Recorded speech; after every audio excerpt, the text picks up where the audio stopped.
پښتنه سندرغاړې نازي اقبال چې د کلونو راهیسې انګلستان ته تللې وه او هلته د نېشنلټي په تمه وه، اخر هم د دې دغه منډو ترړو رنګ راوړ او د خپل خاوند جاوید فضا سره یو ځای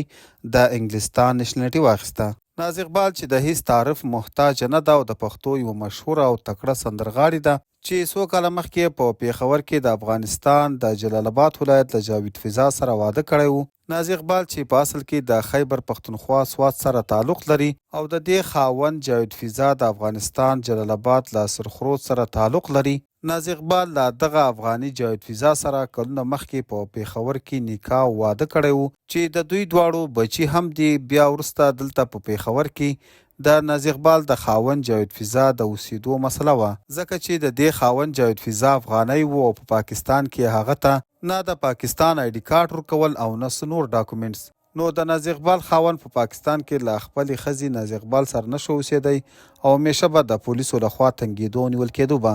ځکه چې هغه سره پاکستانی کارت نه و. نو بیا نازي اقبال او خاوند یې دواړه انګلینډ ته لاړل